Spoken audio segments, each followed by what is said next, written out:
నమస్తే, welcome to hit TV. నేను మీ మాధురి. రోజు మనతో పాటు ఉన్నారు రజనీ రమ గారు. నమస్తే అమ్మా. నమస్తే.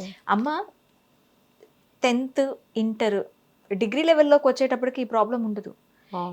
ఈ ఎగ్జామ్స్ రాస్తున్నారు పిల్లలు అనంగానే స్కూళ్ళ యాజమాన్యం అలాగే తల్లిదండ్రులు పిల్లలు స్ట్రెస్లోకి అలా కూరుకుపోతూ ఉంటారు. ఈ 10th ఇంటర్ ఎందుకు ఇంత బర్డెన్ అయిపోతున్నాయి?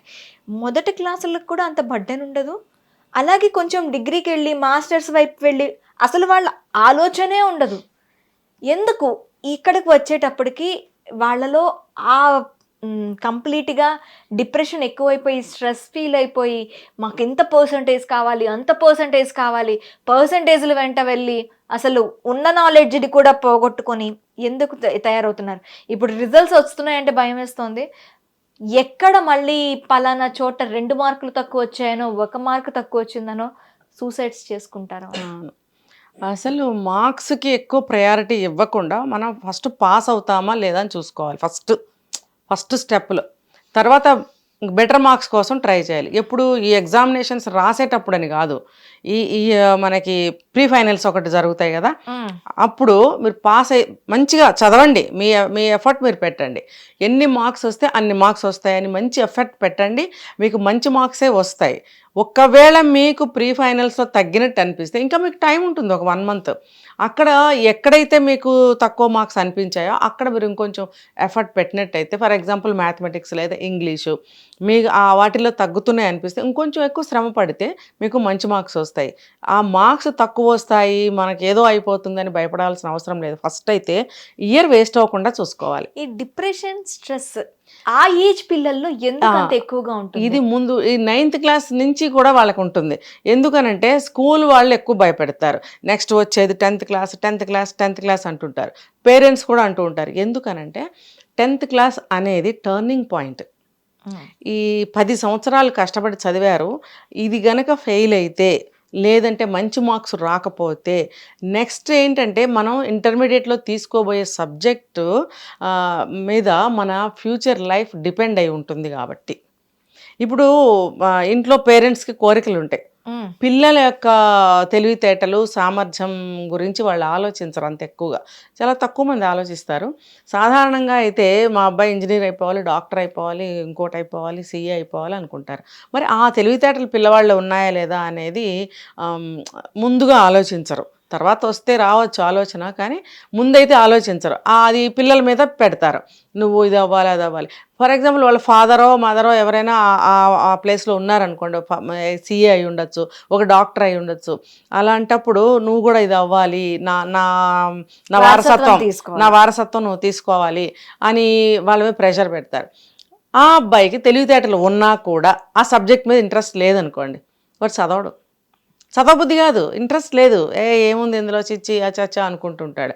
అదే కానీ ఆ సబ్జెక్ట్ మీద ఇంట్రెస్ట్ ఉంటే బాగా చదవడానికి ఇష్టపడతాడు. అవును, ఇది తల్లిదండ్రులు గ్రహించి వాళ్ళకి ముందు నుంచే చెప్తూ ఉండాలి. 9th క్లాస్ నుంచి కూడా మెల్లగా ఖాళీ దొరికినప్పుడల్లా మాట్లాడుతూ ఉండాలి. నీకు ఏ సబ్జెక్ట్ అంటే ఇష్టము, ఏ సబ్జెక్ట్ నీకు ఈజీగా అనిపిస్తుంది, ఏ సబ్జెక్టు తీసుకుని నువ్వు ముందుకి చదవాలనుకుంటున్నావు లాంటివి ప్రశ్నలు వేయాలి. ఒకవేళ అతని ఇంట్రెస్ట్ ఏదైనా చెప్పినట్టయితే 2-3 సార్లు అడిగి కన్ఫర్మ్ చేసుకుని తనని అటువైపుగా మౌల్డ్ చేయాలి. అంతేగాని చిచ్చి నువ్వు ఇది అనుకుంటే దేనికి పనికిరావుది, నువ్వు ఇదే తీసుకోవాలి, ఇదే చదవాలి, మా వారసత్వం కూడా తీసుకోవాలి, లేకపోతే మన ఇంట్లో అందరూ అదే, నువ్వు కూడా అదే చేయాలి, ఇలా అన్నారనుకోండి, ఈ అబ్బాయికి లోపల నుంచి మనసు వ్యతిరేకిస్తూనే ఉంటుంది. ఇంట్రెస్ట్ లేకపోతే. ఇంట్రెస్ట్ ఉందనుకోండి, దాని వాల్యూ తెలియకుండా చదువుతున్నాడు అనుకోండి, వీళ్ళు ఇలా చెప్పినందువల్ల ఆ అబ్బాయికి వాల్యూ తెలిసి అప్పుడైనా ఇంట్రెస్ట్ పెంచుకుంటాడు. ఇక్కడ ఇంకొకటమ్మా, మనకి 9th క్లాస్ నుంచి ఇంటర్మీడియట్ నేను ఎక్కువగా అబ్జర్వ్ చేసింది ఏంటి అంటే హార్మోనల్ చేంజెస్. అవును, పిల్లలు ఖచ్చితంగా వాళ్ళ బాడీలో వస్తున్న చేంజెస్నే వాళ్ళు అయోమయంగా ఉంటారు. ఇలాంటి టైంలో వాళ్ళకి ఒక చదువు అనేది ఒక బర్డెన్గా, లేదు అంటే చదువు అనేది ఒక అదే లైఫ్ అనేట్టుగా ఉంటే ఈ హార్మోనల్ చేంజెస్ ఏమైనా వాళ్ళ బాడీ మీద నిజంగా ప్రభావం చూపించే అవకాశాలు ఉంటాయంటారా? ఎందుకంటే హార్మోనల్ చేంజెస్ మన మెంటల్ స్ట్రెంత్ మీద కూడా ఆధారపడి ఉంటాయంటారు.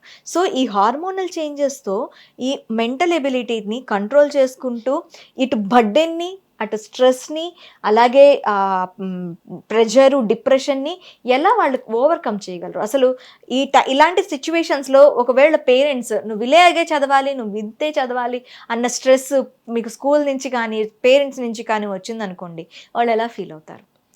వాళ్ళ ఫీల్ ఎలా అవుతారనేది పక్కన పెడితే అది చాలా వాళ్ళ క్రిటికల్ కండిషన్ అని చెప్పుకోవాలి. వాళ్ళకి చాలా క్రూషియల్ అంటారు కదా, వాళ్ళు దాంట్లో నుంచి ఎలా బయటపడాలో తెలియని వయసు అది. అసలు ఆ చేంజెస్ వస్తున్నాయని కూడా, ఎందుకు వస్తున్నాయని కూడా వాళ్ళకి తెలియదు. ఏంటి ఇలా జరుగుతుంది, ఏదో చేంజ్ వస్తుంది అనుకుంటారే కానీ పొడుగవటం అనేది వాళ్ళకి మనం పెద్దవాళ్ళం అవుతున్నాం, పొడుగవుతున్నాం అని మాత్రం తెలుస్తుంది. మిగతా వాళ్ళకి అర్థం కావు. ఒకవేళ చిన్నప్పటి నుంచి నాటుగా మోటుగా పెరిగిన పిల్లలకైతే ఏమన్నా కొంచెం అవగాహన ఉంటుందేమో, కానీ ఈ కొంచెం పద్ధతిగా సిటీస్లో పెరిగిన వాళ్ళకి, ఇంట్లో ప్యాంపరింగ్గా పెరిగిన వాళ్ళకి ఇలాంటివి పెద్దగా అర్థం కావు.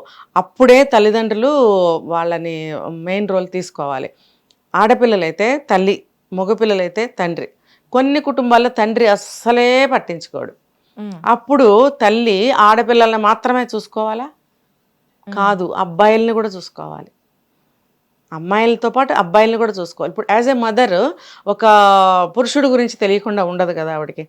మరి తన కొడుకు తనలో నుంచి పుట్టినవాడే, తను మోసి కనిపించిన బిడ్డ ఈ రోజు వరకు ఆ అబ్బాయికి అన్ని తినిపించింది, స్నానం చేయించింది, బట్టలు వేసింది. కానీ ఎప్పుడైతే బాడీ గ్రో అవుతుందో తల్లి సిగ్గుపడి కొంచెం ఫీల్ అయ్యి దూరం ఉంటుంది. ఆటోమేటిక్గా ఆ పిల్లలు కూడా దూరం అవుతుంటారు. అప్పుడే అసలు దగ్గరగా ఉండాలని నేను చెప్తాను. ఎందుకంటే తండ్రి పట్టించుకుని అన్నీ చెప్తూ తెలియజేస్తూ వాళ్ళకు ఒక సపోర్ట్గా, ఒక ధైర్యంగా ఉంటే ఓకే. లేనప్పుడు తల్లి ఖచ్చితంగా ఈ రోల్ తీసుకోవాలి. వాళ్ళ బాడీలో చేంజెస్ ఎందుకు వస్తున్నప్పుడు ఎలా ఉంటుంది అనేది తను చెప్పగలగాలి. కావాలంటే తను కొంచెం నాలెడ్జ్ తీసుకోవాలి, తీసుకుని పిల్లలకి చెప్పాలి.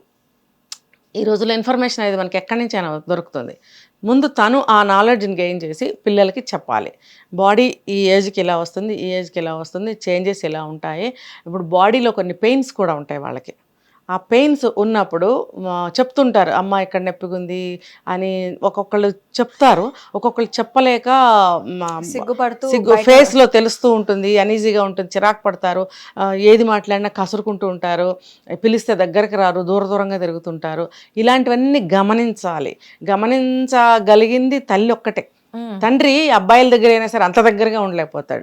ఎక్కడో కొంతమంది ఉంటారులేండి, అలా ఉంటే చాలా మంచిది. లేకపోతే మాత్రం తల్లి ఎప్పుడు కూడా నిరంతరం పిల్లలకి దగ్గరగా ఉండాలి.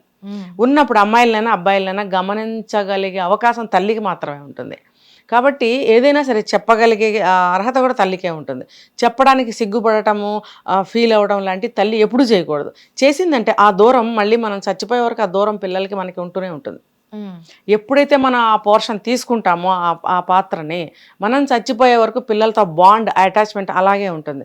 అంటే హౌ అని అడుగుతారేమో, అంటే వాళ్ళకున్న బాధని మనం అర్థం చేసుకుని, నాన్న ఇలా ఉంటుంది, నువ్వు ఇలా ఉండాలి, నువ్వు బాధపడకూడదు, ఏదన్నా ఉంటే నాకు ఓపెన్గా చెప్పు, దానికి తగ్గదేమన్నా చేద్దాము, ఇది ఇలాగే ఉంటుంది, మనం మరి పెద్దవాళ్ళం అవుతున్నాం కదా, పెద్దవాళ్ళం అవడానికి ఇది సంకేతము, ఇలా అంటూ మనం పిల్లలకి తెలియజెప్తే ఓహో ఇది ఇంతే కావాలి అనుకుంటారు. ఇప్పుడు అందరు అబ్బాయిలు ఉన్నారు, అందరు నాన్నలు ఉన్నారు, అందరు పెద్దవాళ్ళు ఉన్నారు, నువ్వు కూడా అలా అవుతూ ఉంటావు. కాబట్టి ఆ చేంజెస్లో బాడీ అనేది ఎక్స్పాండ్ అవుతూ ఉంటుంది. కాబట్టి నీకు కొన్ని బాధలు ఉంటాయి, నీకు కొన్ని చేంజెస్ వస్తాయి అని క్లియర్గా చెప్పగలగాలి. చెప్తే పిల్లలు తల్లి పాత్రే అంటారు. తండ్రి ఎప్పుడైతే పట్టించుకోడో, కొంచెం పట్టించుకుంటే కూడా కదా, కొంచెం పట్టించుకున్నాళ్లే మిగతా వదిలేద్దామని కదా, ఆయన ఎంతవరకు పట్టించుకోగలుగుతాడో అంతవరకు పట్టించుకున్నాడు అనుకోండి, మిగతా తల్లే పట్టించుకోవాలి, అబ్బాయి అయినా సరే. ఓకే, అంతే. వాళ్ళకి తెలియచెప్పాలి ఎలా ఉండాలి, పర్సనల్ క్లీనింగ్ నేర్పాలి, పర్సనల్ అంటే ఏదైనా సరే హైజెనిక్గా ఉండటం, ఎట్లా బిహేవ్ చేయాలి, నువ్వు ఎట్లా ఫీల్ అవ్వాలి, కొన్ని కండిషన్స్లో నీకు మానసికంగా ఎలా అనిపిస్తే నువ్వు ఎలా ఉండాలి అనేది as a women, as a girl ఆమె ఆ చిన్నప్పటి నుంచి ఎలా తను భరించినవి తను భరిస్తూ వచ్చింది కాబట్టి మేల్ ఫిమేల్ డిఫరెన్సే కానీ బాడీలో కొన్ని బాధలు కామన్గా ఉంటాయి. ఆ ఏజ్ నుంచి దాటి వచ్చినప్పుడు లేడీస్కి కూడా కొన్ని బాధలు ఉంటాయి. సో దాన్ని నువ్వు ఇంకొంచెం ఇమాజినేషన్ చేసుకుని అబ్బాయికి నువ్వు చెప్పగలగాలి. ఆ నాలెడ్జ్ కానీ ఆ యొక్క మనస్తత్వాన్ని కానీ తల్లి ముందు అలవాటు చేసుకోవాలి. ఓకే, చేసుకుని పిల్లవాడికి చెప్పినట్టయితే ఈ స్ట్రెస్ని కంప్లీట్గా అమ్మ మీద వదిలేస్తాడు. వదిలేకపోతే నన్ను అడగండి వచ్చి, అమ్మ చూసుకుంటుందిలే, అమ్మకి చెప్పేస్తాడు, అమ్మ ఏం చేయాలో అది చేస్తుంది అంతే. ఇప్పుడు అబ్బాయిలకి 13-14 ఇయర్స్ ఏజ్లో ఇదంతా పెయిన్ వస్తూ ఉంటుంది. అఫ్కోర్స్ అమ్మాయిలకు కూడా వస్తుంది. అబ్బాయిలకి మాత్రము తల్లి వేడి నీళ్ళు కాపడం పెట్టడము, ఉపశమనం మాటలు చెప్పడము, ఏం లేదులే నాన్న అని మంచి మాటలు, అట్లా ఓదార్పు మాటలు చెప్తుంటే జ్వరం వచ్చినప్పుడు ఎలా ఉంటుందో అలాగే ఉంటుందిలే అని అది కొంచెం సర్ది చెప్పగలగాలి. చెప్పినప్పుడు అవి సహజ సిద్ధంగా ఇలాగే ఉంటాయి అన్న ధోరణిలోకి అబ్బాయి వస్తాడు. వచ్చినప్పుడు ఏది జరిగినా అమ్మ మీద పడేస్తాడు, అమ్మకి చెప్పేసి వదిలేస్తాడు, అమ్మ చూసుకుంటుంది. అయితే ఈ పక్క నుంచి ఇంకా తను చదువుకోవాలి. ఎలా చదువుకోవాలి? నువ్వు చదువుకుంటున్న దానికి చదువు యొక్క విలువ తెలుసుకుని చదవాలని చిన్నప్పటి నుంచి నేర్పాలి. చదువు ఎందుకు చదువుకోవాలో నేర్పాలి. తర్వాత ఆ సబ్జెక్ట్ని ఎలా చదువుకోవాలి అనేది మన స్కూల్లో సార్స్ చెప్తూనే ఉంటారు, మాస్టర్స్. లేదు అంటే కొంచెం కౌన్సిలింగ్ కూడా తీసుకుంటే చాలా ఉత్తమం. ఎట్లా ఎగ్జామినేషన్స్కి ముందు ఎట్లా ప్రిపేర్ అవ్వాలి, లేదు 9th క్లాస్ నుంచే కూడా ఎలా చదువుకోవాలి, ఒక సిస్టమేటిక్గా టైం మేనేజ్మెంట్ ఎలా చేసుకోవాలి, అసలు గోల్ని ఎలా సెట్ చేసుకోవాలి, ప్రయారిటీ వైజ్గా మనం ఎట్లా సబ్జెక్ట్ని తీసుకోవాలి అనేది కౌన్సిలింగ్ ద్వారా నేర్చుకోవచ్చు. లేకపోతే సెంటర్స్ ఉంటాయి, అలాంటి వాళ్ళ దగ్గరకు వస్తే మేము కూడా కౌన్సిలింగ్ ఇస్తాము. నెక్స్ట్ ఏంటంటే ఎగ్జామినేషన్స్ దగ్గరకు వచ్చేసి ఇంకొక 1 month 20 days ఆర్ 15 days ఉన్నాయి. అప్పుడు ఎలా చదువుకోవాలి, ఏ సబ్జెక్ట్ని ఎలా చదవాలి, దానికి కూడా వాళ్ళు చెప్తారు. ఆ రకంగా కనుక వాడు మెంటల్ ఒక స్టేటస్ని సిద్ధం చేసినట్టయితే అబ్బాయికి అమ్మాయికి కానీ వాళ్ళు ప్రశాంతంగా ఉంటారు. ఏం పర్వాలేదు, ఈ టైంకి ఇది ఫిక్స్ చేసుకుని పెట్టుకున్నాం కదా, ఈ టైంకి కూర్చొని ఇది చేద్దాం, ఈ టైంకి ఇది కదా, ఈ టైంకి ఇది చేద్దాం అనేది ఒక ఫిక్సేషన్ వాళ్ళ మైండ్లో ఉండిపోతుంది. ఉండిపోయినప్పుడు ఈ టైంకి ఇదే చేయాలి అని మైండ్ ఫిక్స్ అవుతుంది. ఈ టైంలో నెక్స్ట్ డే తీసుకొచ్చి ఇందులో పెట్టాలి అని అనుకోరు వాళ్ళు, ఎందుకంటే మైండ్ సిద్ధంగా పెట్టుకున్నారు కాబట్టి. పెట్టుకోవాలంటే కొంత కౌన్సిలింగ్ అవసరం. ఏ స్టూడెంట్కి అయినా సరే కౌన్సిలింగ్ తీసుకుంటే చాలా బెనిఫిట్ ఉంటుంది. ఎగ్జామినేషన్స్కి ముందు కానీ 9th క్లాస్ నుంచి కానీ సంవత్సరానికి 1-2 సార్లు 3 సార్లు కౌన్సిలింగ్ తీసుకుంటే కూడా పిల్లలు బాగా సిద్ధంగా ఉంటారు. అయితే నేను కూడా చాలా స్కూల్స్కి వెళ్ళి ఇది చెప్పే వచ్చాను, కాలేజెస్కి కూడా. సో ఆ ప్రయారిటీ ప్రకారం చదువుతారు పిల్లలు. అప్పుడు ఏమవుతుందంటే వాళ్ళకి స్ట్రెస్ ఉండదు. నెంబర్ 3, నువ్వు బాగా చదవాలి, 100కి 100 రావాలి, 100కి 100 రావాలి. ఏమండి ఇప్పుడు ఎవ్వరు ఫెయిల్ అవ్వట్లేదండి అసలు. మహా అయితే మార్క్స్ ఏమైనా తక్కువ వస్తున్నాయేమో కానీ ఎవరు ఫెయిల్ పర్సెంటేజ్ తగ్గింది. అసలు అందరు 90-95 వస్తున్నాయి అందరికీ కూడా మార్క్స్. కొన్ని స్కూల్స్లో, గవర్నమెంట్ స్కూల్స్లో అక్కడ ఫెయిల్ అయ్యిన వాళ్ళు చాలా బిందాస్ గా ఉంటున్నారు. ఒక బిఫోర్ లాస్ట్ ఇయర్ ఒక రీల్ సోషల్లో 32 వస్తే నన్ను ఫెయిల్ చేస్తారా, 3 మార్కులే కదా, పాస్ చేయొచ్చు కదా అన్న వాళ్ళు కూడా ఉన్నారు. అంటే పాస్ క్రైటీరియాని తీసుకొని ముందుకు వెళ్తున్న వాళ్ళు ఉన్నారు. అలా కాకుండా ఎవరైతే ఈ 99, 100కి 100 మార్క్స్ తెచ్చుకోవాలనుకుంటారు కదా, వాళ్ళల్లోనే ఈ స్ట్రెస్ ఎక్కువగా ఉంటుంది. ముఖ్యంగా ఈ పెద్ద పెద్ద schools, international schools, corporate schools ఉన్నాయి కదా, వాళ్ళల్లో ఎక్కువ ఈ పోటీ వచ్చేస్తుంది. గవర్నమెంట్ స్కూల్స్లో వాళ్ళు చిన్న స్కూల్స్లో చదివిన వాళ్ళల్లో అంతేం ఉండదు, ఎలా చదివితే అలా మార్క్స్ వస్తాయి. ఫెయిల్ అయినా వాళ్ళు పెద్దగా బాధపడరు. ఇలాంటి వాళ్ళల్లో వస్తుంది, ఎందుకంటే ఫస్ట్ పేరెంట్స్ నుంచి వస్తుంది అది. నేనేం చెప్తున్నానంటే ఇప్పుడు పరీక్షలు అయిపోయినాయి, ఎలా ఉండాలి అని నేను ఇప్పుడు నెక్స్ట్ సెషన్లో మళ్ళీ చెప్తాను. ఇప్పుడు ఈరోజు ఇంటర్మీడియట్ రిజల్ట్స్ వచ్చాయి. Next 23rd 10th class results వస్తున్నాయి. మీరేం చేస్తారంటే పేరెంట్స్గా పిల్లల్లో మీరు ఆందోళన కలిగించకండి, మీరు ఫస్ట్ ఆందోళన పడకండి. మీరు మామూలుగానే మీ జాబ్ మీరు చేసుకోండి, మీ ఇంట్లో తల్లి అయితే వంటలు చేసుకోండి, ఇంటి పిల్లలకి మంచిగా పెట్టండి. హాలిడేస్ కదా, హాలిడేస్ మొన్న ఎలా ఉన్నారో ఈరోజు కూడా అలాగే ఉండండి. అమ్మో రిజల్ట్స్ వస్తాయి, ఎన్ని మార్క్స్ వస్తాయో ఏంటో, నెక్స్ట్ ఏమి సబ్జెక్ట్ తీసుకోవాలో, ఇలాంటి డిస్కషన్స్ అసలు చేయకండి పిల్లలతోటి. చెయ్యొద్దు. ఇంకా వీలైతే వాళ్ళని తీసుకుని చక్కగా బయటికి ఎక్కడికన్నా వెళ్ళండి, ఒక చిన్న ట్రిప్కి వెళ్ళండి. లేదు ఏదన్నా ఎంజాయ్ చేయాలంటే మీకు చాలా ఉన్నాయి, హోటల్స్ అని, తర్వాత పార్కులని, ఇలాంటివి ఏవేవో ఉంటాయి కదా. వాళ్ళు ఎక్కడికైతే వెళ్ళాలనుకుంటారో అక్కడికి ఎంజాయ్ చేయడానికి ఒక మూవీకి కానీ అలా వెళ్తూ ఉండే మూవీ కూడా ఒక మంచి మూవీ సెలెక్ట్ చేసుకొని వెళ్ళండి. లేదు ఇంట్లో అందరూ కూర్చొని టీవీలో ఏదైనా మంచి మూవీ చూడండి, ప్రోగ్రామ్ చూడండి, ఎంజాయ్ చేయండి. వీలైతే చుట్టాలింటికి వెళ్ళిరండి. వెళ్ళినప్పుడు ఏమవుతుంది, వాళ్ళ మైండ్లో రిజల్ట్స్ వస్తున్నాయనే విషయం ఉండదు. ఉన్నా సరే అది అందరితో కలిసి ఉండటం వల్ల వెళ్తే ఇంకొక బాధమ్మా, రిజల్ట్స్ వస్తున్నాయి కదా, రిజల్ట్స్ వస్తున్నాయి కదా, అంటే రిజల్ట్స్ ఏమయ్యాయి, వీడు రాసిన వాడికి పేరెంట్స్ కి ఉండదు. జనరల్ గా చెప్తున్నా నేను, సెలవులు కాబట్టి నేను చెప్తున్నా. సరే అలా ఎక్కడైనా సరే ఒక మైండ్ రిక్రియేట్ అయ్యేటట్టుగా టైం ని కంప్లీట్ గా వాళ్ళతో చెయ్యాలి, వాళ్ళతో ఎంగేజ్ అయి ఉండాలి, వాళ్ళతోనే కలిసి ఉండండి. తండ్రికి కుదరకపోతే తల్లి, ఇంట్లో మిగతా సిబ్లింగ్స్ ఉంటారు, వాళ్ళు అందరూ కూడా దగ్గరగా ఉంటూ ఉండాలి.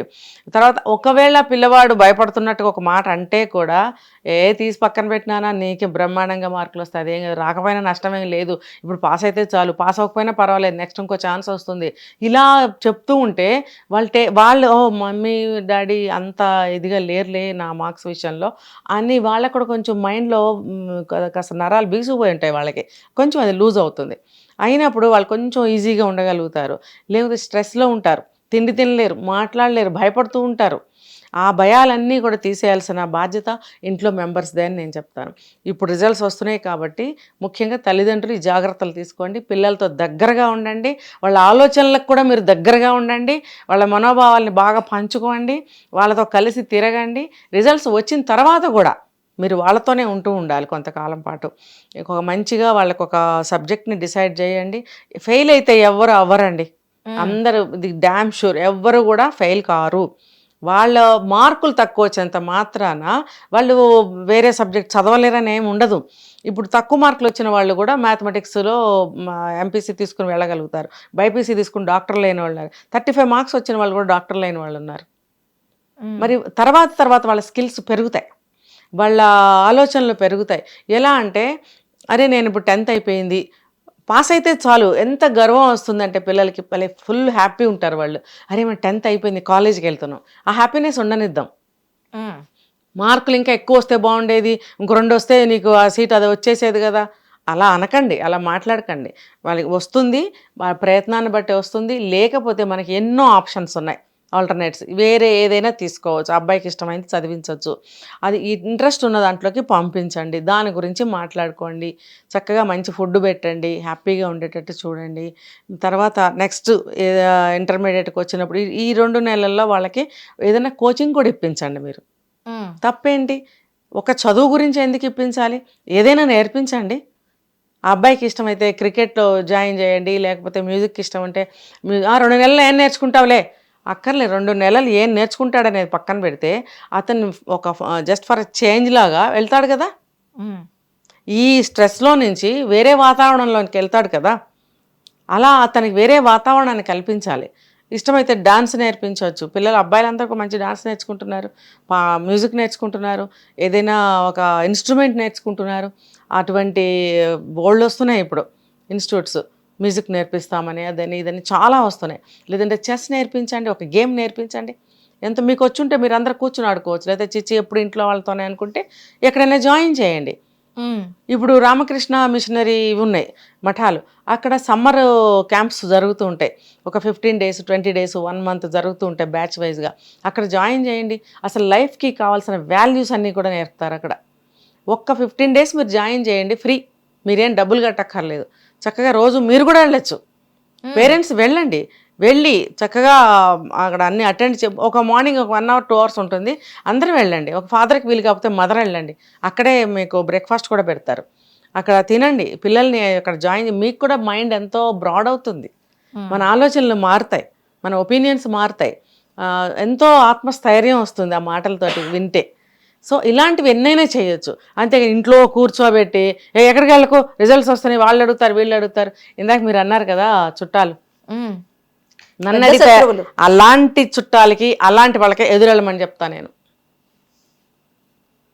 ఎందుకనంటే ఏరా ఏమ్మా రిజల్ట్స్ వస్తున్నాయిగా, ఎలా రాసావు, హోప్ ఉందా, అన్నా అనుకో, నాకెందుకు హోప్ లేదు అన్నట్టు మనం ఉండాలి, కానీ నాకే ఫస్ట్ మార్క్ వస్తుంది అన్న ధీటుగా జవాబు చెప్పగలగాలి. కానీ అమ్మో భయపడిపోయి ఆయన అడుగుతాడని చెప్పి దాక్కొని బయటకు వెళ్ళి కూర్చోవడము, లేకపోతే టీవీ చూస్తూ కూర్చోవడం, మూలకెళ్ళి దాక్కోవడం, ఏడుస్తూ కూర్చోవడం అసలు చేయకూడదు.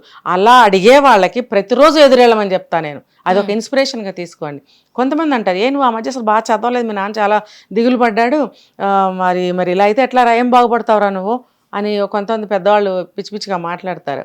అసలు ఆ రోజు వెళ్ళి అప్పుడు ఎదుర్కోకుండా వాళ్ళని ముందు నుంచి ఎప్పుడు కలుస్తూ ఉంటే కనుక అలాంటి వాళ్ళని ఎక్కువగా ఎదుర్కోండి అని చెప్తాను నేను. అవి ఎప్పుడైతే ఎన్నిసార్లు అయితే మనం వింటామో అది మనకి ఇన్స్పిరేషన్గా ఉంటుంది. అరే నేనెందుకు చేయలేను, నేనెందుకు చదవలేను, నాకెందుకు రాదు అనే పట్టుదల మనకి ప్రతిసారి పెరుగుతూ ఉంటుంది. కాబట్టి అలాంటి వాళ్ళకి భయపడి దాక్కోవద్దు. చుట్టాలింటికి వెళ్ళండి, తప్పేంటి. అలాంటి మాటలు ఒక 4 సార్లు వింటే రిజల్ట్స్ వచ్చేటప్పటికి మీ మైండ్ ఇంకొంచెం స్ట్రాంగ్ అవుతుంది, అవడానికి ఛాన్సెస్ ఉన్నాయి. ఓకే, దాన్ని మీరు నెగిటివ్గా తీసుకోవద్దు, పాజిటివ్గా ఛాలెంజ్గా తీసుకోండి. రాసింది ఏదో రాసేసావు, ఈ రోజుల్లో ఎవ్వరు ఫెయిల్ కావట్లేదు, మళ్ళీ మళ్ళీ మళ్ళీ చెప్తున్నా. రాసింది రాసేసావు, నీకు 95, 99 రాకపోతే నీకు ఎన్నో కొన్ని వస్తాయి కదా, పాస్ అయితే అయిపోతావు కదా. నేను 36, 40, 45 అని నేను చెప్పట్లేదు. మీకు 80 రావచ్చు, 90 రావచ్చు, 75 రావచ్చు, 65 రావచ్చు. ఏదైనా 60% దాటిందంటే గ్రేటే కదా. మార్కులు కాంపిటీషన్లో ఎప్పుడూ ఉండద్దు. నీ బుర్రకి పదును పెట్టు, నీ స్కిల్స్ పెంచుకో. ఇప్పుడు ఈ వెకేషన్లో, ఈ సమ్మర్ వెకేషన్లో ఇంకా టైం ఉంది, కాలేజీలో జాయిన్ అవ్వడానికి ఇంకా టైం ఉంది. కాబట్టి ఈ పీరియడ్లో నీ స్కిల్స్ పెంచుకో, నీ కమ్యూనికేషన్ స్కిల్స్ పెంచుకో, నీ టాలెంట్స్ పెంచుకో, నీ ఐక్యూని పెంచుకో, నీ తెలివితేటలను పెంచుకో, నీ మాట్లాడే విధానం మార్చుకో, ఎట్లా మాట్లాడాలనేది నేర్చుకో, ఎట్లా జవాబు చెప్పాలనేది నేర్చుకో.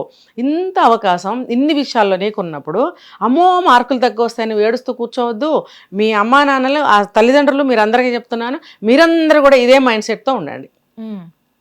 ఇలా ఉంటే పిల్లలు డిప్రెషన్లోకి వెళ్ళి ఆత్మహత్యలు చేసుకోకుండా ఉంటారు, వాళ్ళ మైండ్ వీక్ అవ్వకుండా ఉంటుంది. పిల్లల్ని మనమే చంపుకుంటున్నాం. పిల్లల్ని సరైన పెంపకం పెంచకుండా, సరైన గైడెన్స్ ఇవ్వకుండా, వాళ్ళకి సరైన దారి చూపించకుండా, ఉపాయాలు నేర్పించకుండా, పుస్తకాలు కొనిచ్చేసి స్కూల్స్లో లక్షల ఫీజులు కట్టేసి రోజు పొద్దున్నే మేకల్ని గొర్రెల్ని తోలినట్టు తోలేసి మనం బ్యూటీ పార్లర్స్కి, లేకపోతే సినిమాలకి, షాపింగ్లకి, చుట్టాల పెళ్ళిళ్ళకి వెళ్ళిపోతామే. గబుక్కున మార్కులు తెచ్చేయమంటే వాడు మానసిక పరిస్థితి ఏంటో తెలుసుకున్నావా? దాన్ని బట్టి నువ్వు డిజైన్ చేయాలి కదా. అది నీ బాధ్యత, పిల్లల బాధ్యత. కాబట్టి తల్లిదండ్రులు మీరు ఈ క్షణం నుంచి రిజల్ట్స్ వస్తున్నాయి కాబట్టి ఫస్ట్ పేరెంట్స్ మనం ఒళ్ళ దగ్గర పెట్టుకుని ఎట్లా బిహేవ్ చేయాలనేది ఈ వీడియో చూసిన ప్రతి ఒక్కళ్ళు నేర్చుకోండి. పిల్లల్ని ఆ రకంగా ధైర్యం ఇచ్చి వాళ్ళకి సపోర్ట్గా నిలవమని చెప్తున్నాను. ఓకే అమ్మా, థ్యాంక్ యూ.